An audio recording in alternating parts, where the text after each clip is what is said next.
मैं आपको बता दूं, मैं भी एक गुरुकुल चलाता हूं और उस गुरुकुल में मैं अकेला आचार्य हूं और मेरे पास 70 नौजवान हैं और 70 नौजवान ऐसे हैं, आपके बच्चे तो आपके नमस्ते भी नहीं करते होंगे, मेरे दोनों समय चरण स्पर्श करते हैं। जाऊंगा तो ऐसे घेर लेंगे मुझे जैसे बहुत प्रिय इनका कोई आ गया है। मेरे सामने कोई उल्टा नहीं बोलेगा। किसी ने बाल बड़े करवा रखे हैं, एक बार ये कह दिया ना कि आज मुंडन करवा लेना, तो दूसरी बार ये नहीं कहेगा जी मैं तो बाल रखूंगा। क्यों? आज आपके बच्चे आपकी बात क्यों नहीं मानते? वो तो आज वो बच्चे हैं मेरे पास जो कल जा सकते हैं, कल और कल नहीं तो आज उठाएं बैग और चले जाएं।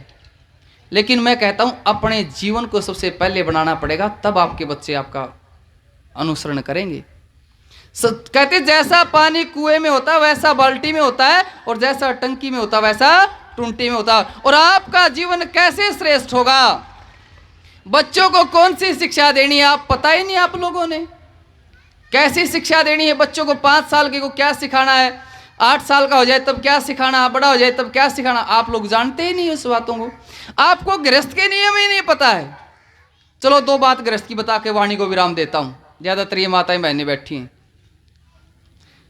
मैं आपको कहता हूं ये सारी चीजें ऋषियों ने सिखाई हैं, गृहस्थ की भी कितनी ऊंची चीजें सिखाई हैं।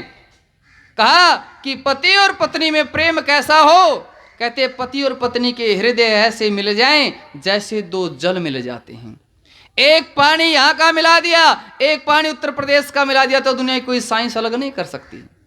ऐसे हृदय मिल जाएं कि दुनिया की कोई ताकत उन्हें अलग ना कर सके, पति को पत्नी के बारे में न बहका सके और पत्नी को पति के बारे में ना बहका सके। और प्रेम कैसा हो? देखो ऋषियों ने पति पत्नी का प्रेम कैसा कहा है। कहते जैसे वायु प्रिय होती है, 2 मिनट वायु ना मिले तो दम घुटने लगता है, श्वास टूटने लगते, बेचैन हो जाते हैं। कहते जिस तरह पति और वायु प्रिय होती है ऐसा पति और पत्नी में प्रेम हो, 2 मिनट के भी लिए ना मतभेद हो और ना मन भेद हो। और अगली बात कही कि त्याग भाव भी हो। दूध गर्म करो तो जल बाहर निकल जाता है। पति पत्नी में त्याग हो। किसका त्याग? अहंकार का। अहंकार का त्याग हो।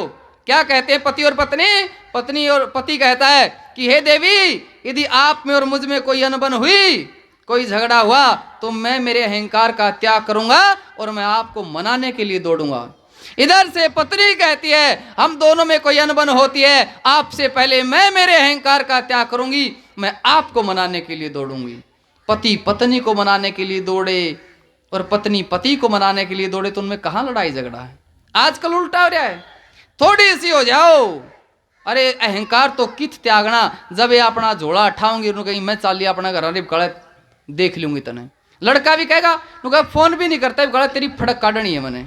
सारे शास्त्र विरुद्ध बात, शास्त्र के विरुद्ध।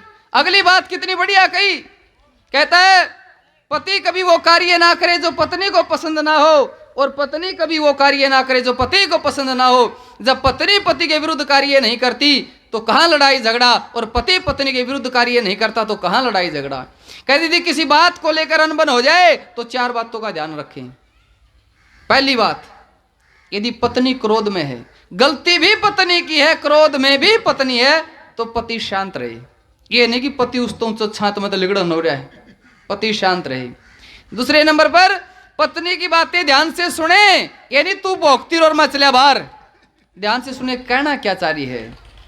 तीसरे नंबर पर वो कुछ पूछती है तो जवाब दे, ये नहीं कि कुछ बोल लेना पत्थर बन के खड़े हो जावे, जवाब दे। और चौथे नंबर पर जवाब मीठी वाणी में दे।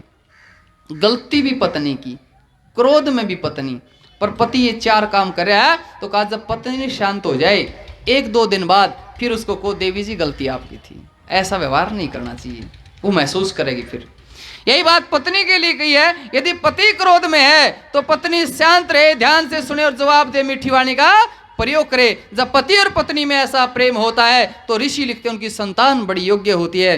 जब पति और पत्नी में लड़ाई झगड़ा होता है तो महर्षि दयानंद जी महाराज संस्कार विधि में लिखते हैं पहली बात तो संतान पैदा नहीं होगी, और संतान होगी तो निकम्मी और दुष्ट संतान होगी। पहले तो पति पत्नी बच्चों के सामने झगड़ते भी नहीं थे। कई रूठ के कोपवन में गई थी, वहां जाके राजा दशरथ गया था। तो जब आपको ये चीजें सीखोगे, ये चीजें जानोगे, तो घर में एक विशेष योग्यता आएगी, बच्चे विशेष संस्कारी बन जाएंगे। और ये चीजें तभी आएंगी जब शास्त्रों से जोड़ोगे, जब वेदों से जोड़ोगे। सत्यार्थ प्रकाश, संस्कार विधि, ऋग्वेद आदि भाष्य भूमिका पढ़ोगे। मैं कहता हूं संस्कार विधि तो हर गृहस्थी को पढ़नी चाहिए। इतनी विशेष चीजें सिखा रखी हैं, बहुत विशेष चीजें। तो आप इन सब चीजों को जरूर ग्रहण करेंगे। और ये सब पुस्तकें आदरणीय प्रोफेसर साहब हैं हमारे जो आर्यगण हैं, इनके पास मिल जाएंगी। तो यहाँ से लेकर के जरूर इनका स्वाध्याय करें और आर्य समाज से जुड़ते हुए अपने जीवन को उन्नति की ओर बढ़ाएं। सभी को नमस्ते।